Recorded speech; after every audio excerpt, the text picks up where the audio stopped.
Why are people so stupid?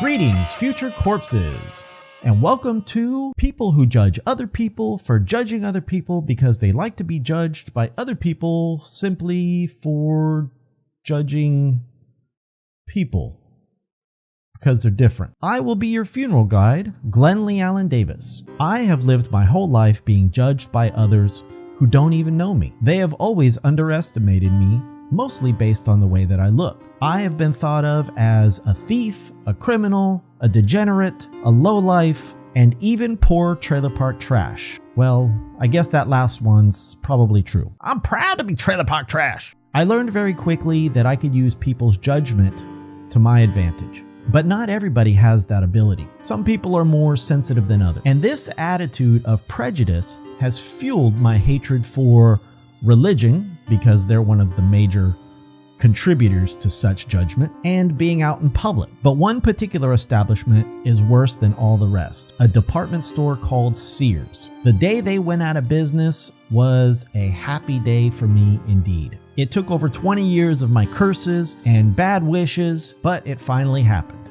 So look at that. I have magical powers. I'm Jesus. Now with that in mind, I will give you just one of many stories that relates to my interactions with Sears. So around about the age of 20, 21, I decided to go to Sears because it was close to where I was living. So I took a walk, went down there, and thought I would check out some video games. I wasn't too gothed out. I didn't have any makeup on. My hair was down and I was wearing all black. I had a black jacket on. I went up to the second floor, is where the electronics department was, when I heard this weird noise like a thumping. And then I saw somebody out of the corner of my eye. And there was this huge guy. He looked like Chris Farley from The Guy Down by the River living in his van. And he was storming towards me saying, "Sir, excuse me, sir," like literally yelling across the entire store. And I didn't know he was talking to me. I had no clue. So I heard him coming. I kind of glanced over and I saw now that he was looking at me and he was storming towards me, and I didn't know what to do. So I just kind of took a step back, kind of in shock. Sir, excuse me. Yeah? Can I help you? Is there something I can help you with? I'm just looking at the video games. Oh, no. We're getting rid of all of our video games. No more video games here, sir. No more. We're getting rid of all of them. Now, at that point, I just remember feeling like the worst piece of shit you could ever imagine. My shoulders dropped down to my knees.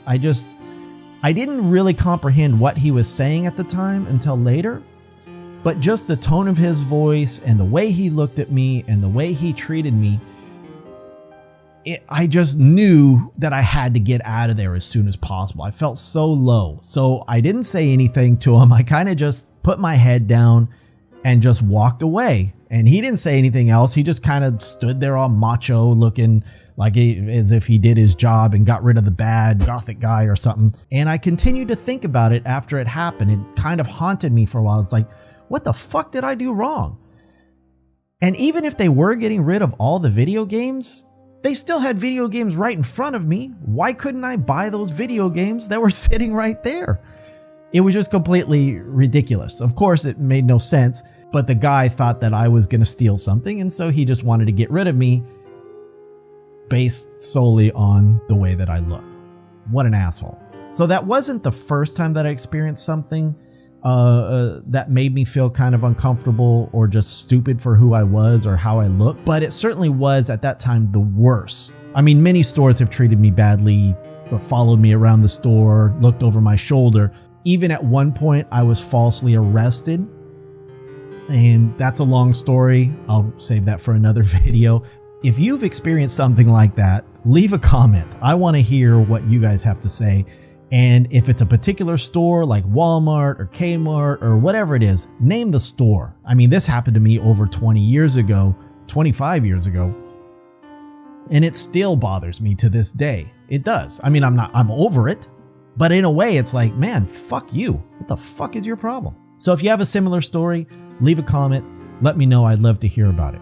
Now, over the years, I've learned a lot to get over such things as this, but I'm sure there are a lot of people who don't have that ability or don't have as thick a skin. Some people take rude comments very seriously, whether it's in real life or online. They take it personal, and it tears them down. It makes them feel like they have nothing else left until finally they rise up and fight back. And sometimes when those people fight back, they do stupid things.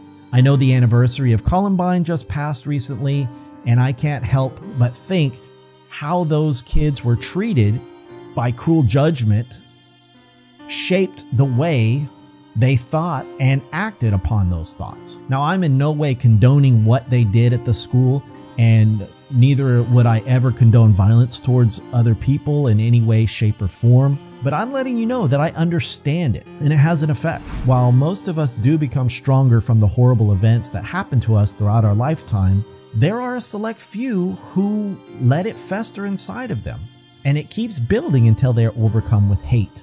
And this hate fuels revenge. And hopefully by me talking about it here today, if you're experiencing that, I'm letting you know that you're not alone. You don't have to let it bother you. The big question is, how do we stop this cycle?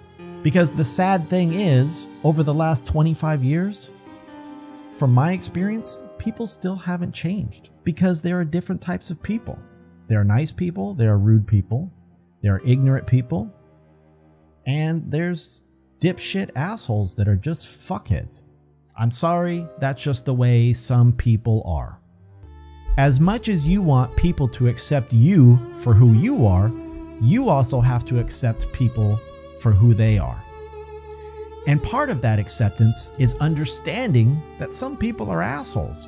I've found that the sooner you learn this life lesson, the less these things will affect you in the future. I can't say that I'm 100% innocent of not being an asshole sometimes. I'm a hypocrite just like anybody else. I try to practice what I preach, but a lot of times I don't, because sometimes I don't think.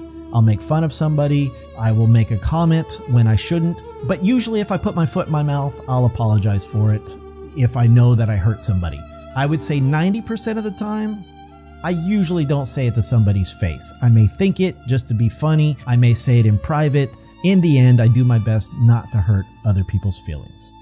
Now, if I could do it all over again, knowing full well how people would treat me, would I change? No. Fuck no. Absolutely not. Not for a second.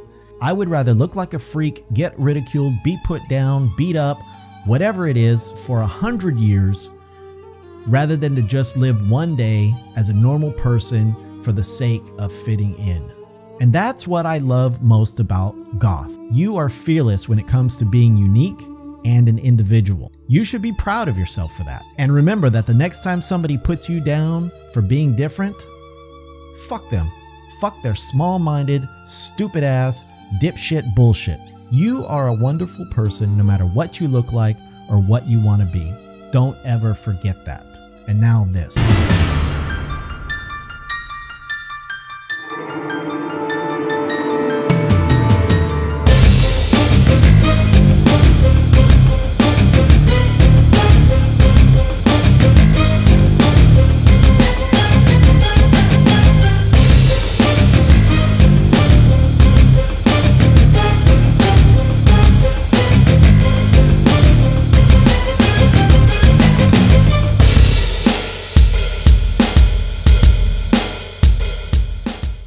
Now, I know that most of the people watching this are probably more on the receiving end of bad behavior rather than giving it out.